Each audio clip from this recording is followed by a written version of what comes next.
Bonsoir, bienvenue à tous, merci de nous retrouver pour ces aléas du direct, les aléas du jeudi avec de la politique, pas mal de politique aujourd'hui d'ailleurs, puisque nous avons d'ores et déjà Jean-Pierre Mour, le président de Montpellier Agglomération, également candidat à la mairie de Montpellier en 2014, qui est avec nous sur ce plateau. Bonjour Jean-Pierre Mour. Bonjour. Nous irons tout à l'heure à Nîmes pour rencontrer Christine Boutin. En croisade toujours contre le mariage pour tous. La loi est passée, donc que faire maintenant pour les militants anti-mariage pour tous. Et puis en fin d'aléa du direct, nous aurons quand même une séquence économie avec Guillaume Pénat, l'organisateur du prix de la TPE. Avant cela, des nouvelles et des images du Kezaki DOS, le Kezaki 2, le grand jeu de TV Sud. Pour en savoir plus, c'est parti.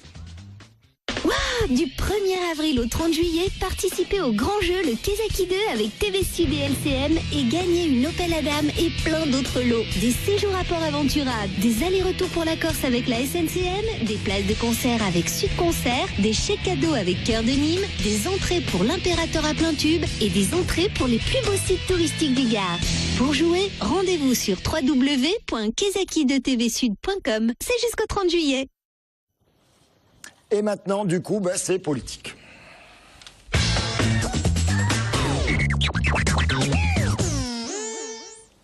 Jean-Pierre Mour avec nous pour parler politique, pour parler élection. C'est dans un petit peu moins d'un an. Maintenant, ce sera en mars 2014. Pour autant, Jean-Pierre Mour, vous n'êtes pas encore tout à fait candidat à la mairie. Vous êtes d'abord candidat à l'investiture au sein de votre famille, le Parti Socialiste, c'est ça? Tout à fait. J'ai eu l'occasion de déclarer ma candidature à la candidature le 27 février. Ce samedi, j'ai lancé également l'Atelier Ville, qui est en quelque sorte le travail de construction et le lieu où l'ensemble des Montpelliéraines et des Montpelliérains pourront apporter leur participation, leur construction, leur suggestion à ce projet que j'ai pour la ville en 2014. Mais dans un premier temps, ça passe effectivement par la désignation au sein de ma famille politique du candidat qui incarnera ce projet pour la ville en 2014. Alors si vous le voulez bien, on va parler de vos projets, de vos idées pour 2014, mais on va essayer de bien comprendre ce qui se passe dans votre camp, parce que a priori il faudra d'abord être désigné par ce camp pour pouvoir aller à la bataille face aux candidats de l'UMP que l'on ne connaît pas encore. Il y a quelques semaines, la direction nationale du Parti Socialiste a fait un sondage, on a eu l'occasion d'en parler, bien sûr, de le présenter. La difficulté que l'on a ressentie, nous, en écoutant les uns et les autres, c'est que ce sondage, des trois candidats, vous-même, Hélène Mandroux, maire actuelle, et Philippe Sorel, actuel adjoint maire, aucun des trois ne se détachait vraiment. Oui, c'est un sondage qui, comme tout sondage, traduit une tendance à un temps T. C'est un temps qui se situe 10 ans avant l'élection. Bon, il donne des éléments quand même assez intéressants, puisqu'il montre que, globalement, cette ville est teintée un peu de cette once de progrès qui est favorable à la famille politique que je représente, mais rien n'est acquis. Il faut toujours être très prudent par rapport à ça. Et ça donne la victoire au candidat de la gauche du Parti Socialiste avec une large avance, normalement. C'est heureux de le sentir ainsi, mais enfin, ça, il faudra le traduire sur le terrain. Et puis je pense que ce sont les Montpelliéraines et les Montpelliérains qui décident in fine. Donc me concernant et par rapport aux deux autres candidats qui sont dans le jeu démocratique d'une affirmation individuelle quant à une candidature, bon, ce sondage aussi me convient dans la mesure où n'ayant pas de responsabilité directe au sein de l'effectif de l'équipe municipale actuelle sur Montpellier, bon, j'arrive à un niveau de l'autorité très intéressant, très important. Et puis alors on le rappelle, 92% pour Hélène Mandroux, qui est la maire en poste. Ça, c'est le lot. 65% de notoriété pour vous, Jean-Pierre Mour, et 49% pour Philippe Sorel. Et une victoire au deuxième tour. Bon, mais ça, bon, c'est un temps T qui met un zoom sur ce que peut être effectivement l'état de l'opinion. Moi, le vrai état de l'opinion, c'est celui qui se construit avec elle-même.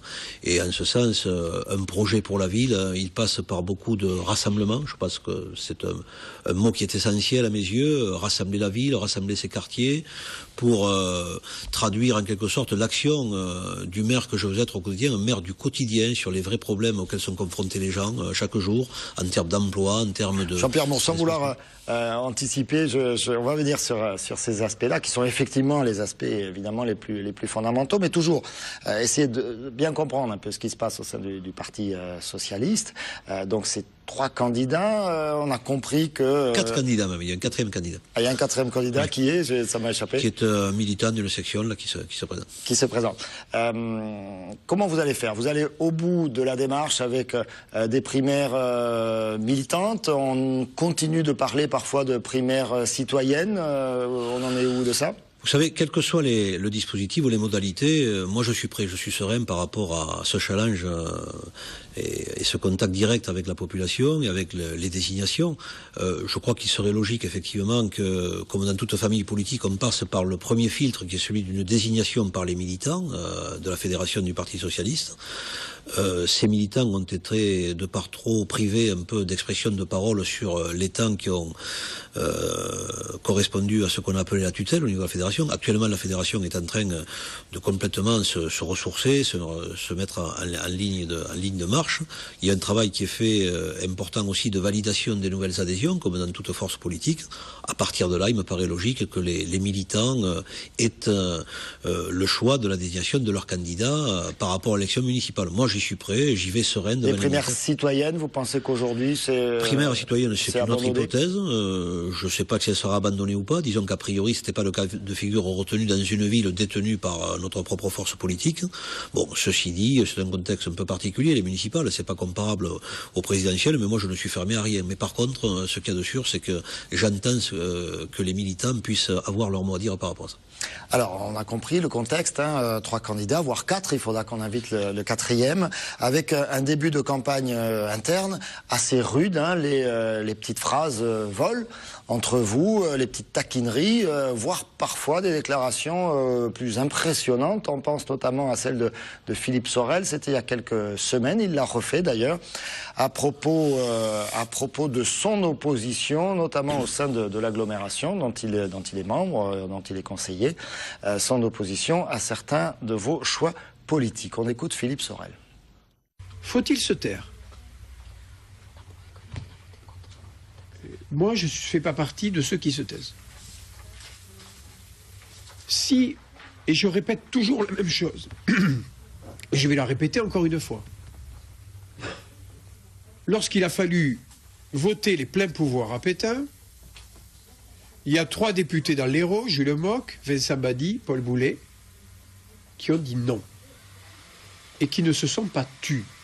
Fallait-il, sous prétexte d'appartenance à un mouvement politique, qu'ils gardassent le silence? Vous croyez vraiment que le contexte actuel est proche de celui du mois de juin 1940 pour utiliser ce type de référence, Jean-Pierre Mont? Je crois que par rapport à ce genre de lien qu'on veut subodorer par rapport à Pétain, c'est à la fois ridicule et grave également. Je pense que, d'autant que, me concernant, si tant est que j'ai été visé par ce genre d'affirmation, l'histoire familiale ou autre montre que j'ai aucune leçon à recevoir de personne par rapport à ça. Vous savez, moi j'ai un père qui a pris le maquis à 17 ans, donc je trouve que c'est assez sérieux, assez grave, pour qu'on ne fasse pas des amalgames qui n'ont aucune raison d'être par rapport à ce qui concerne les municipales. Plus largement, pourquoi en est-on là dans l'état de vos relations les uns avec les autres, et plus particulièrement entre Philippe Sorel et vous? Ah ben écoutez, moi je n'ai pas de mauvaises relations personnelles. Moi je suis un responsable politique, un citoyen avant tout, qui a le respect des gens, qui a la volonté forte, et il le traduit ainsi depuis sa plus tendre jeunesse, de faire en sorte d'avoir du contact, de nouer le dialogue, d'avancer ensemble, de jouer à la fois sur le collectif et les forces vives, disons les solistes, tout ce qui permet également d'apporter un plus à un édifice qu'on bâtit collectivement. Donc moi je ne suis ni dans la rancœur ni contre quelqu'un, je suis pour un projet, pour un rassemblement, et je m'efforce de porter cet enjeu et ce débat en termes de solutions, en termes d'écoute, en termes de construction avec l'ensemble de ceux qui en voient au chapitre.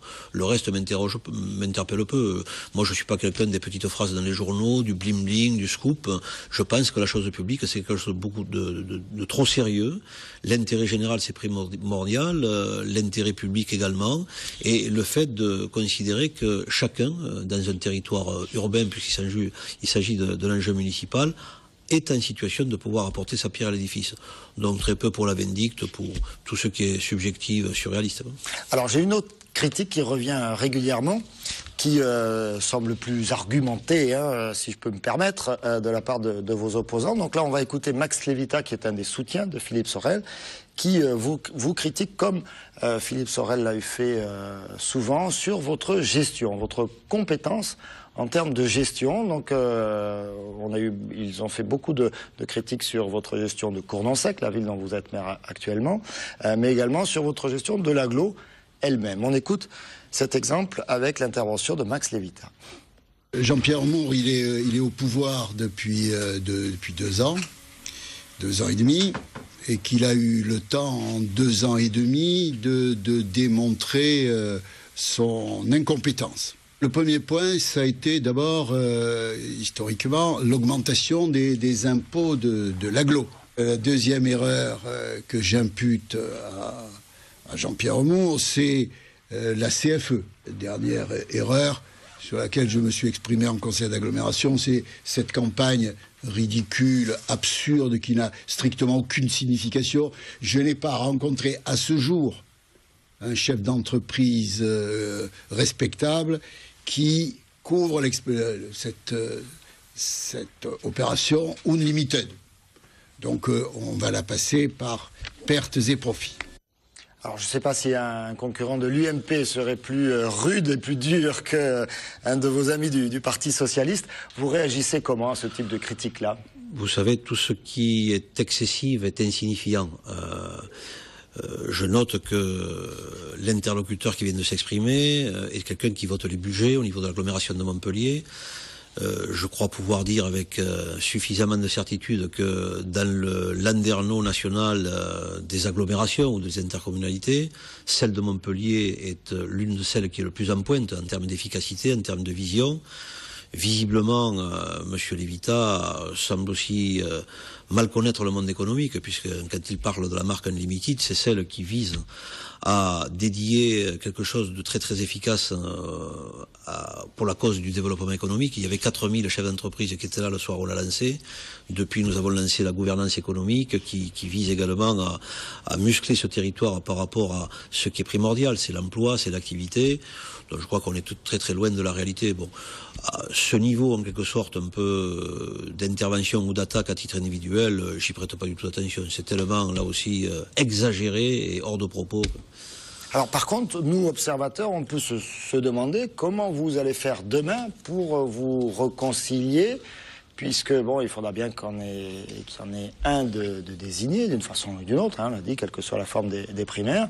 Et autant que possible, il faudrait arriver à se mettre d'accord après. Comment c'est possible de se rabibocher quand on se dit des choses pareilles? Ce qui est majeur, ce qui est fondamental, dans toute action, qu'elle soit une action au niveau d'une famille, au niveau d'une entreprise, au niveau d'une association, au niveau d'une collectivité, c'est d'une part les fondamentaux, ensuite la dynamique et ensuite la capacité à porter une équipe. Moi, je me considère dans un rôle à la fois de capitaine de l'équipe, par exemple, que j'ai lancé ce samedi autour de l'atelier ville, où nous avons montré qu'il était important de s'appuyer sur les différents savoir-faire, de conjuguer un peu toutes ces volontés résolument tournées vers l'avenir de la ville, des Montpelliéraines et des Montpelliérains. Le vrai rassemblement, c'est ça. Il est évident que si certaines ne veulent pas jouer dans cette carte-là, c'est de leur seule responsabilité. Je les condamne pas, je le constate. Mais je suis d'un naturel optimiste aussi, c'est-à-dire que rassemblement, ça veut dire tout simplement fédérer, rassembler, je l'ai déjà dit, mais également sur la base de propositions, de consultations, d'ouverture d'esprit, rassembler également les quartiers par rapport à la donne de la ville. Il faut une ville au quotidien, mais une ville qui également intègre sa dimension d'ensemble à travers la notion intercommunale, la notion de métropole, future métropole. Le quotidien, c'est ce qui donne la sève, la tonicité d'une véritable proximité, celle à laquelle aspirent les Montpelliéraines et les Montpelliérains. Vous savez, actuellement, je rencontre les Montpelliérains depuis le 27 février. Je suis à plus de 100 Montpelliérains par semaine dans différentes réunions.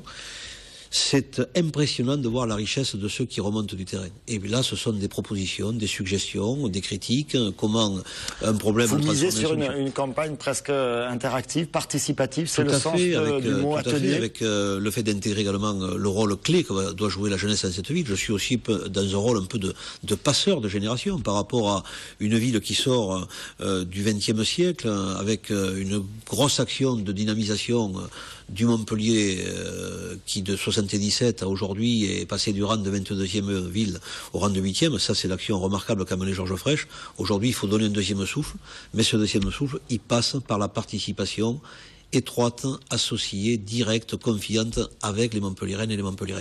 Et là, je suis dans un rôle aussi qui est très passionnant en termes de responsable public, c'est de fédérer un peu toute cette conjugaison. Donc les 4 thématiques que vous allez développer, en tout cas en ce début de campagne, la jeunesse, les services publics, l'emploi et l'aménagement urbain. Elle me semble primordiale. La jeunesse, effectivement, parce que c'est l'avenir, il faut lui donner toutes ses chances et puis lui apporter la confiance et l'espoir qu'elle mérite, d'autant que Montpellier a un potentiel. Donc il faut fixer cette jeunesse sur Montpellier. Le développement économique, c'est la mère des batailles, c'est l'activité et donc l'emploi.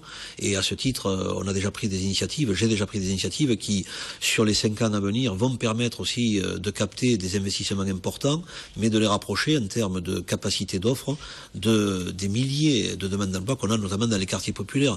Moi, je suis à côté également de la préoccupation que je sais être celle des quartiers populaires où il y a 40% de gens qui sont dans le chômage. On a, paradoxalement, sur Montpellier, le secteur qui crée le plus d'emplois et d'entreprises, mais qui, paradoxalement, est à 14 points de chômage, donc 4 points de plus de la moyenne nationale. Là, c'est pas des mots, c'est pas des propos, c'est du concret que veulent les gens, et ça, j'entends l'apporter. Ça, c'est le deuxième volet.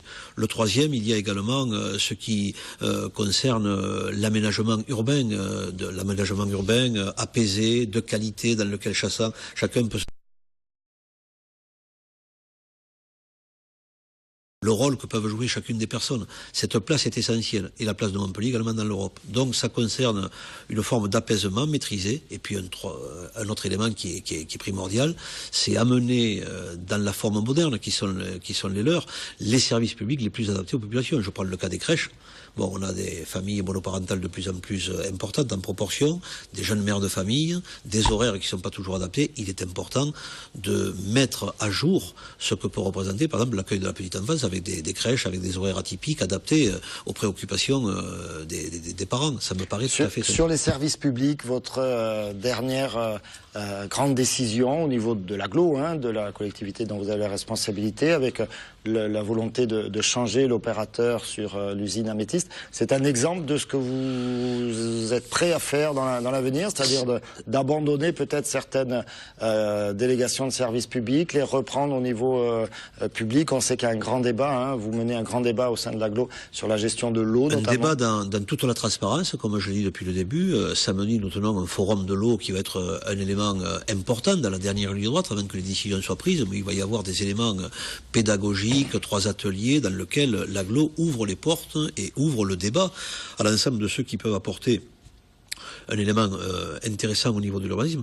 Oui, la décision de hier par rapport à Améthyste, elle est importante. Elle montre tout simplement que la responsabilité des élus, elle passe par beaucoup de lucidité, mais de vision aussi pour l'avenir. Je considérais que l'un des éléments qui avait présidé en quelque sorte aux critères de la délégation, entre autres la capacité de l'usine de pouvoir encore plus traiter des flux de déchets venant de l'extérieur, n'est pas complètement réuni, même si nous avons réussi effectivement à adapter un mode d'exploitation qui donne tout à fait satisfaction. J'entends que le contrat soit intégralement respecté. C'est pour ça que nous résilions le contrat qui était en place et nous ouvrons une autre délégation. Et c'est quelque chose que vous êtes prêt à faire, y compris sur d'autres domaines. Mais ça, ce sont les éléments objectifs du débat, de la concertation, qui permettent de réunir les conditions pour qu'un élu prenne des décisions en fonction de choix qu'il a à faire sur la base de propositions. C'est un travail de fond. Moi, je suis quelqu'un qui travaille au fond, et je constate que la plupart des Montpelliéraines et des Montpelliérains sont des gens qui sont intéressés par le fond des choses, qu'on leur explique, qu'on aille à la discussion et qu'on indique cette vision et également l'intérêt d'adopter tel dispositif. Il y a un élément qui me paraît important aussi. C'est qu'aujourd'hui, les gens attendent de la part des élus, et ça me paraît normal, du concret, du tangible. Et moi, j'entends que l'équipe que j'aurai le plaisir ou la responsabilité de conduire dès 2014 soit opérationnelle dès le lendemain du deuxième tour. On peut avoir une vision, c'est souhaitable. Georges Frêche l'a eu, je l'ai également, la ville parle de 2040, c'est bien, il faut se projeter. Mais l'important aussi, ce qu'attendent les gens, c'est de régler les problèmes au temps présent. Parce que ça signifierait qu'on n'a pas pris le temps de les anticiper. Et moi, j'entends rattraper très rapidement ce retard, et l'équipe, elle doit être opérationnelle dès le lendemain du deuxième tour. Jean-Pierre Moore, candidat à la mairie de Montpellier en 2014, candidat pour l'instant à l'investiture au sein de votre camp, le Parti Socialiste. Merci beaucoup d'être venu sur notre plateau. Merci de votre accueil. La deuxième partie des aléas du direct, c'est dans un instant, c'est à Nîmes avec Olivier Roiran qui rencontre Christine Boutin. À vous Olivier.